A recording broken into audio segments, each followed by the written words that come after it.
Hello students. आज हम सब लोग हड़प्पन सिविलाइजेशन के क्लास को कंटिन्यू करते हुए, ये मेरा थर्ड वीडियो है। आज देखेंगे कि हड़प्पन सिविलाइजेशन की खुदाई कब शुरू हुई, कौन कौन से लोगों ने इसमें महत्वपूर्ण भूमिका निभाई और क्या क्या उन लोगों का कंट्रीब्यूशन है। इस पोर्शन से जो फर्स्ट क्वेश्चन आता है वो है, व्हाट वाज कनिंघम्स कन्फ्यूजन। कनिंघम कौन था, ये छोटा क्वेश्चन भी आता है। Cunningham archaeological survey of India का फर्स्ट डायरेक्टर जनरल था, इसीलिए उसे फादर ऑफ इंडियन आर्कियोलॉजी भी कहा जाता है। देखें कनिंघम का कन्फ्यूज़न क्या था, उन्हें किस चीज़ का भ्रम हुआ, किस सत्यता को वो नहीं जान पाए, इस चीज़ के बारे में। कनिंघम जब first director general of archaeological survey of India appoint हुए तो उस समय में मिड 19 सेंचुरी में इंडियन हड़प्पन साइट्स का एक्सकवेशन का काम शुरू हुआ। उन्हें जो कुछ भी मिला उन्हें एक सील दिया गया। वो उन चीज़ों को समझने का कोशिश करते रहे, लेकिन उन चीज़ों को वो ये समझ नहीं पाए कि ये बहुत बाद के पीरियड का, बहुत पहले के पीरियड का है। उन्होंने इसको गंगा वैली सिविलाइजेशन से ही मिलाने का कोशिश किया। कनिंघम का जो मेन इंटरेस्ट था वो जो अर्ली हिस्टोरिक फाइंडिंग्स थी और जो लेटर पीरियड का जो सिविलाइजेशन था, उन दोनों को उन्होंने मिलाने का कोशिश किया। उन्होंने जो चाइनीज़ बुद्धिस्ट पिलग्रिम्स थे, उन्होंने जो कुछ अकाउंट लिख छोड़ा था इंडिया के बारे में, जो कि लगभग 4th and 7th century C का था, उससे इस सभ्यता की चीज़ों को मिलाने का कोशिश किया। यानी उन्हें जो कुछ एक्सकवेशन में मिला, उसको उन्होंने जो वर्तमान सभ्यता थी, जो चीज़ों के बारे में उन्हें जानकारी थी, उनके साथ उन्होंने मिलान करने की नाहक कोशिश की। इससे वो ये बात नहीं समझ पाए कि ये कोई बहुत पुरानी और बहुत पहले की सभ्यता है, ना कि गंगा वैली सिविलाइजेशन। उन्होंने जो भी डॉक्यूमेंट्स कलेक्ट किया, इंस्क्रिप्शंस कलेक्ट किया, उनको जो ट्रांसलेट किया और उनकी जो फाइंडिंग्स थी, उन सब के आधार पर वो इस कल्चर के वैल्यू को समझ नहीं पाए। वो ये नहीं समझ पाए कि ये एक बहुत ही पुरानी सभ्यता थी और जिसका मिलान हम गंगा वैली सिविलाइजेशन या 4th सेंचुरी से लेकर 7th सेंचुरी तक जो चाइनीज़ पिलग्रिम्स का अकाउंट है, उसके आधार पर करना ये सही नहीं था। Harappan artefacts century 19th century में कनिंघम को मिला। उन्होंने इस ओल्ड सिविलाइजेशन को रियलाइज़ नहीं कर। हड़प्पन सील जब उन्हें दिया गया एक ब्रिटिश एक्सकेवेटर्स के द्वारा, उन्होंने उस ऑब्जेक्ट को नोट डाउन किया, but unsuccessfully he tried to place the civilization in the time frame with which he was familiar, जिससे वो पूर्व परिचित थे, उसी सभ्यता से उसे मिलाने का कोशिश किया। इसलिए वो अपने इस फाइंडिंग्स को, जो एक नई सभ्यता के रूप में मिली थी, इसे वो समझ नहीं पाए और केवल गंगा वैली सिविलाइजेशन को ही वो भारत की सबसे प्राचीन सभ्यता मानते रहे और उन्हीं से गंगा वैली सिविलाइजेशन में जो चीज़ें मिली हुई थी, उन्हीं से इसे मिलाने का प्रयास किया। आगे बढ़ते हुए इस पोर्शन से जो दूसरा इम्पॉर्टेंट क्वेश्चन आता है वो है findings of a new old civilisation. पूछा जा सकता है, what do you mean by the finding of a new old civilisation. नई और पुरानी सभ्यता साथ साथ, ऐसा क्या मतलब नई भी और पुरानी भी कह रहे हैं? ये सर जॉन मार्शल के समय की बात है, 1924 की बात है। जो कुछ भी, जब जॉन मार्शल यहाँ के आर्कियोलॉजिकल सर्वे ऑफ इंडिया के डायरेक्टर जनरल थे, उनके समय में हड़प्पा की खुदाई शुरू हुई। दयाराम शाहनी ने जो अर्ली डिकेट्स था 20th सेंचुरी का, उसमें हड़प्पा की खुदाई का काम शुरू किया और इसके सिग्निफिकेंस को रियलाइज किया, इसके महत्व को उन्होंने समझा। दूसरा जो आर्कियोलॉजिस्ट थे, राखाल दास बनर्जी, खुदारों की खुदाई की और इस खुदाई से मिली चीज़ों को भी समझने का और जानने का कोशिश किया। इन सभी फाइंडिंग्स के आधार पर 1924 में जॉन मार्शल ने ये अनाउंस किया पूरी दुनिया के सामने कि उन्होंने एक नई पुरानी सभ्यता खोज ली है। नई पुरानी सभ्यता का मतलब है न्यू सिविलाइजेशन। भारत में एक नई सभ्यता मिली उन्हें, जो भारत की सबसे पुरानी सभ्यता थी। इसीलिए उन्होंने इस चीज़ को लिखा है कि फाइंडिंग्स वो बताया कि उन्होंने एक नई पुरानी सभ्यता खोज निकाली है। जैसा कि एस.एन. रॉय ने अपने book the story of Indian archaeology में लिखा है, Marshall left India 3000 years older than he had found। Marshall को भारतवर्ष जितने पुराने स्थिति में मिला था, यानी जहाँ से उसकी सभ्यता का प्रारंभ माना जा रहा था, अब उससे 3000 वर्ष पुरानी सभ्यता की खुदाई हो चुकी थी, खोज हो चुकी थी। मार्शल दुनिया के सामने इस चीज़ को उजागर कर चुके थे। इसीलिए एस.एन. रॉय ने अपने book the story of Indian archaeology में ये स्टेटमेंट दिया कि Marshall left India 3000 years older than he had found her।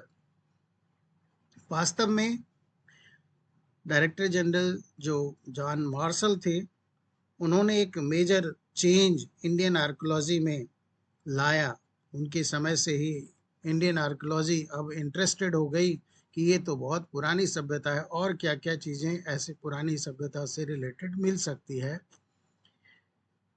वो पहले प्रोफेशनल आर्कियोलॉजिस्ट थे जिन्होंने अपना एक्सपीरियंस जो दूसरे देशों में काम किया था, ग्रीस और क्रीट में उन्होंने आर्कियोलॉजी डिपार्टमेंट में काम किया था, वहाँ से जो वो एक्सपीरियंस लेकर आए, उस एक्सपीरियंस के आधार पर उन्होंने इंडिया में एक्सकेवेशन का काम शुरू किया और उनके ही समय में हड़प्पा की खुदाई शुरू हुई और उन्होंने ही इसे दुनिया के सामने उजागर किया कि ये भारत की सबसे पुरानी सभ्यता है।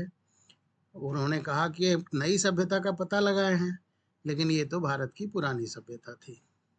मार्शल ने जो खुदाई की, वो हॉरिजेंटल लाइन के अलोंग खुदाई करना उन्होंने शुरू किया, यानी एक ही हॉरिजन में, एक ही डेप्थ में, पूरे एरिया में जो चीज़ें मिली उसे उन्होंने समझा कि ये एक पीरियड का है। यहाँ उनकी एक बड़ी भूल थी। यहाँ पे उन्होंने लैंड की जो बनावट होती है, उसकी जो स्ट्रैटिग्राफी होती है, उसको नज़रअंदाज किया। इस चीज़ का इम्पोर्टेंस वो नहीं समझ पाए। स्ट्रैटिग्राफी मतलब अलग अलग स्ट्रेटा, अलग अलग लेयर में भूमि बटी हुई है, वो लेयर अलग अलग पीरियड का है। तो अगर हम स्ट्रेटिग्राफी के अनुसार एक्सकेवेशन करते हैं तो एक स्ट्रेटा में जो चीज़ें मिलती है वो एक पीरियड का हो सकती है, जबकि अगर हम हॉरिजेंटल खुदाई करते हैं, केवल एक ही क्षैतिज रेखी खुदाई करते हैं, तो उसमें कई स्ट्रेटा की चीज़ें एक साथ मिल जाती है और वो सभी एक पीरियड की नहीं है। उन सबको हम एक पीरियड का मानकर चल रहे थे। ये जॉन मार्शल का मिस्टेक था। उनकी इस गलती को सुधारने का काम किया director general of ASI of India REM wheeler महोदय ने। Who was REM wheeler? Next question है, REM व्हीलर कौन थे? How he rectified the problem of John marshals excavation? REM wheeler was the Director General of Archaeological Survey of India in 1944.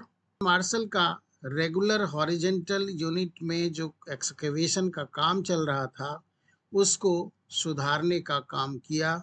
यहाँ उन्होंने कहा कि हमें रेगुलर हॉरिजेंटल यूनिट्स में खुदाई करने से कई पीरियड की जो चीज़ें हैं वो एक साथ मिल जाती है, तो हमें अलग अलग टाइम पीरियड का चीज़ अलग अलग देखने को नहीं मिलता।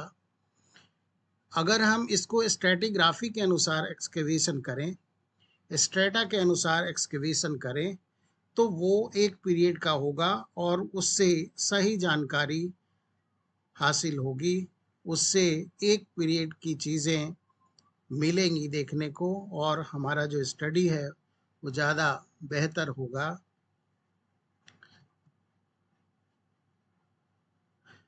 हॉरिजेंटल लाइन में उन्होंने एक्सकेवेशन शुरू किया, हॉरिजेंटल लाइन एक्सकेवेशन को छोड़कर स्ट्रेटिग्राफिक रूप में उन्होंने एक्सकेवेशन शुरू किया। नेक्स्ट आगे बढ़ते हैं इस चैप्टर में। जो अगला क्वेश्चन आता है वो है, discuss how archaeologist construct the past. यानी जो आर्कियोलॉजिस्ट हैं वो पुरानी चीज़ों को किस तरीके से कंस्ट्रक्ट करते हैं। रिटेन चीज़ें पढ़ी नहीं गई, वो जो रिमेंसेस हैं उनके आधार पर वो उसका इतिहास लिख रहे हैं, तो वो कैसे लिखते हैं, ये बड़ी मज़ेदार चीज़ है और एक बड़े आंसर के रूप में आता है। 8 मार्क्स का भी क्वेश्चन आ सकता है इसमें। तो आइए देखते हैं। जो आर्टिफैक्ट्स रिकवर होता है, recovering artefact is just the beginning of the archaeological enterprise. Archaeologist का जो काम है ये यहाँ से अभी शुरुआत होता है केवल। Archaeologist then classify these finds, इसको क्लासीफाई करते हैं, कैटेगराइज करते हैं, बांटते हैं अलग अलग समूह में।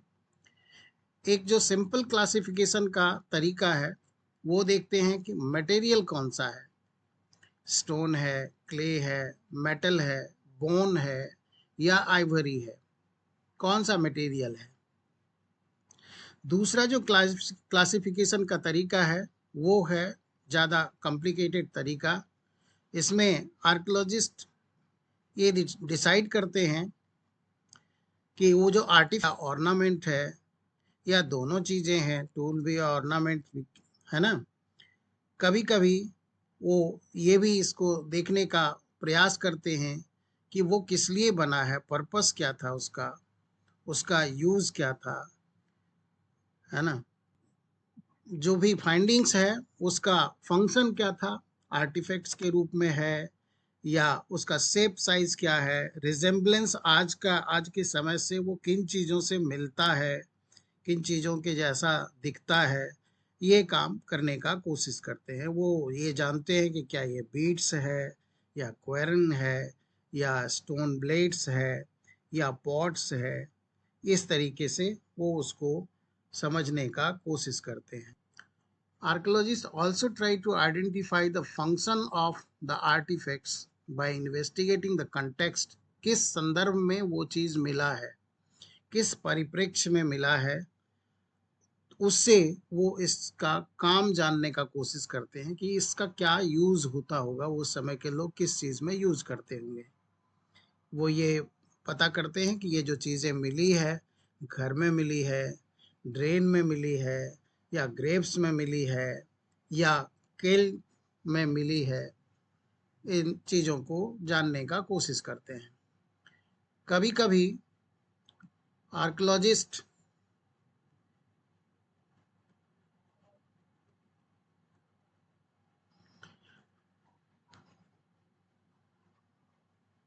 इनडायरेक्ट एविडेंस भी यूज करते हैं किसी चीज को बताने के लिए। जैसे एग्जाम्पल के तौर पे कॉटन हड़प्पन सिविलाइजेशन के लोग यूज करते थे, लेकिन कॉटन का कोई डायरेक्ट एविडेंस नहीं मिला। तो जब हम देखते हैं कि एक स्कल्पचर के ऊपर कॉटन का सिंबल बना हुआ है, ऐसा दिख रहा है कि एक आदमी है और उसने एक चादर अपने ऊपर डाल रखा है या एक कपड़ा उसके कंधे से लटक रहा है, तो इस चीज को देख करके वो समझते हैं कि शायद वो इन कपड़ों का यूज करते होंगे। उन्हें बहुत सारे वायल्स एंड स्पिंडल्स मिले हैं, तो इससे वो उनको लगता है कि शायद से इससे कॉटन से धागा बनाने का काम करते होंगे, और इस तरीके से वो एक्सट्रापोलेट करते हैं, इनडायरेक्ट रेफरेंसेस से इसको निकालने का कोशिश करते हैं। कुछ फ्रेम्स ऑफ रेफरेंस भी वो डेवलप करते हैं। जैसे the first Harappan seal that was found could not be understood till archaeologists had a context in which to place it। कहता है कि जो हड़प्पन सील मिला उसको तब तक अच्छे से नहीं समझ पाए कि जब तक उनको किसी कंटेक्स्ट में, किसी संदर्भ में, किसी सिलसिले में वो नहीं मिला, किसी कल्चरल सीक्वेंस में उसको फिट करने का कोशिश करते हैं, किस संदर्भ में वो पाया गया, कहाँ पाया गया, और उसका कंपैरिजन करते हैं। दूसरी सभ्यता में भी अगर ऐसी फाइंडिंग्स मिली है, तो मेसोपोटामिया में भी ऐसी फाइंडिंग्स मिली थी, तब जाकर उस मतलब मेसोपोटामिया की फाइंडिंग से यहाँ का जो फाइंडिंग्स हुआ सील का, उसको कंपेयर करके उन्होंने इसको जाना कि हड़प्पन सिविलाइजेशन के लोग इसे सील के रूप में यूज करते होंगे। ठीक है, आगे बढ़ते हैं, इसके आगे की बातों को देखें। अगला जो पोर्शन से क्वेश्चन बनता है वो हड़प्पन पीपल्स के रिलीजियस बिलीफ के बारे में। यहाँ भी ये एक बड़ा क्वेश्चन बनता है। Right in brief about the religious beliefs of Harappan people. तो कुछ प्रॉब्लम्स आर्कियोलॉजिस्ट को जो एंशिएंट पास्ट है उसको एक्सप्लेन करने में फेस करना पड़ा। उसमें सबसे बड़ा जो प्रॉब्लम था वो हड़प्पन पीपल्स का religious practices and religious believes को एक्सप्लेन करने में ज़्यादा दिक्कतें उन्हें आई। जो भी अर्ली हड़प्पन फाइंडिंग्स हुई, उन ऑब्जेक्ट्स को जो यूजुअल दिखता था, जो उन्हें कुछ अनफेमिलियर दिखता था, लगता था कि ये तो कॉमन चीज़ नहीं है, अनफेमिलियर है, तो समझते थे कि शायद से इसका कुछ रिलीजियस सिग्निफिकेंस रहा होगा। इन चीज़ों में आप देखेंगे टेराकोटा फिगरिंग्स ऑफ वुमेन, एक महिला का मूर्ति मिला है, हैवीली ज्वेल्ड, बहुत गहने जेवर वो पहनी हुई हैं, एलेबोरेटेड हेड ड्रेसेस हैं उसके। तो उन्होंने समझा कि शायद से ये मदर गॉडेस की तस्वीर रही होगी। कभी कभी रेयर स्टोन स्टैच्यूरी मेंस का या वुमेन्स का मिला, तो उसको भी उन्होंने उस तरीके से समझने और समझाने का कोशिश किया ताकि उनके रिलीजियस बिलीफ्स को वो एक्सप्लेन कर सकें।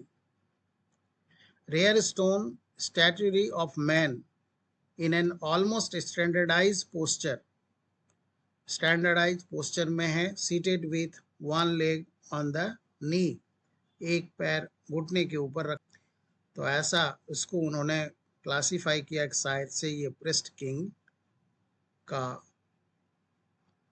मूर्ति रहा होगा। दूसरे जो प्रमाण हैं उसमें आप देखने को मिलता है द ग्रेट बाथ, वो भी यूनिक था, कॉमन नहीं था। तो ग्रेट बाथ को भी वो रिलीजियस कंटेक्स्ट में देखते हैं कि शायद से इसका उपयोग भी हड़प्पा के लोग धार्मिक क्रियाकलाप के लिए या पवित्र स्नान के लिए, कॉमन बात के लिए यूज करते होंगे। एक फायर अल्टर मिला है कालीबंगन और लोथल में, अग्निवेदी, अग्नि कुंड कह सकते हैं। तो लोगों ने इसको भी इस तरीके से एक्सप्लेन किया कि शायद से ये हवन कुंड रहा होगा, ये उनकी रिलीजियस बिलीफ का पार्ट रहा होगा। रिलीजियस बिलीफ्स एंड प्रैक्टिसेस को जो सील है, सील को भी एग्जामिन करके उसको समझने का कोशिश करते हैं, जिसमें कुछ जैसे हम लोग भी देखते हैं किसी किसी सिक्के के ऊपर भारत माता का चित्र, या तो वो हमारा एक तरीके से रिलीजियस बिलीफ्स को दिखाता है। तो यहाँ जो उनके सील्स थे, सील के ऊपर भी रिचुअल सीन डिपिक्ट किया हुआ था। तो उन रिचुअल्स सीन को भी वो समझने का कोशिश करते हैं कि शायद से ये उनके धार्मिक चीज़ों को बतलाता है। जैसे प्लांट मोटिव्स इंडिकेट करता है कि शायद से वो नेचर वर्शिप करते होंगे। प्लांट मोटिव मिलता है सील के ऊपर में। कुछ एनिमल्स मिले हैं, जैसे उदाहरण के लिए वन हॉर्न एनिमल है जिसको यूनिकॉर्न, है ना, कहा गया है। ये इसका डिपिक्शन एक सील के ऊपर है। तो ये भी एक मिथिकल और कंपोजिट क्रिएचर के रूप में दिखता है, यूनिक चीज़ के रूप में दिखता है। तो इसे भी हम उनके रिलीजियस बिलीफ से जोड़ते हैं। कुछ सील के ऊपर एक क्रॉस लेग्ड यौगिक पोस्चर में एक व्यक्ति को बैठा हुआ दिखाया गया है। इनके इर्द गिर्द कुछ एनिमल्स हैं। तो इसको जो आर्कियोलॉजिस्ट है उन्होंने प्रोटोसिवा के रूप में प्रोजेक्ट किया, प्रोटोसिवा का एक रूप समझा, आदि शिव का एक रूप समझा। हिंदुइज्म में जो डेटी है शिव, उनका एक प्राचीन रूप है। इसके अलावा एक कॉनिकल स्टोन ऑब्जेक्ट्स मिला है। इसे आर्कियोलॉजिस्ट लिंगा के रूप में, जैसे हम लोग शिवलिंग की पूजा करते हैं, इसके रूप में क्लासिफाई किया। बहुत सारा जो क्लासिफिकेशन है हड़प्पन रिलीजियस का, वो कुछ एजम्पशंस और जो पैरेलल ट्रेडिशंस हैं उससे भी मैच करके, कंपेयर करके लोगों ने इसको समझने का कोशिश किया। क्योंकि आर्कियोलॉजिस्ट क्या करते हैं, जो चीज़ें नोन है उससे अननोन चीज़ों को जानने का कोशिश करते हैं। They move from known to unknown, यानी प्रेजेंट से वो पास्ट को समझने का कोशिश करते हैं। प्रेजेंट में उस तरीके की जो रचनाएं हैं वो होता है, तो शायद पास्ट में भी ये इसी चीज़ के लिए यूज होता होगा। The प्रोटोसिवा seal, the earliest religious text, जो ऋग्वेदा है, जो कि 1500 BC से 1000 BC में लिखा गया था। इसमें एक गॉड का नेम मेंशन्ड है, रुद्र। उसे भी शिव से मिलान करने का, जो लेटर वैदिक पीरियड में शिव के रूप में जाने जाते हैं, उनसे इस शिवलिंग और प्रोटोसिवा को मैच करने का काम किया आर्कियोलॉजिस्ट लोगों ने। लेकिन यहाँ एक जानने की बात है कि कहीं भी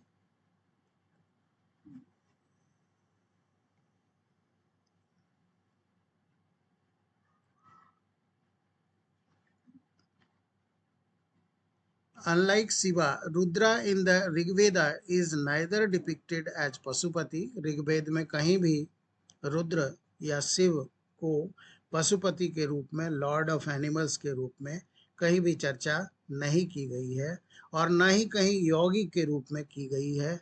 योगी के रूप में भी जो ऋग्वेद है उसमें कहीं कोई चर्चा नहीं है। तो इन चीज़ों से वो मिलान नहीं खाता है। एक जगह डिस्क्रिप्शन है रुद्रा इन द ऋग्वेदा, वो मैच नहीं करता हड़प्पन सिविलाइजेशन के प्रोटोसिवा से।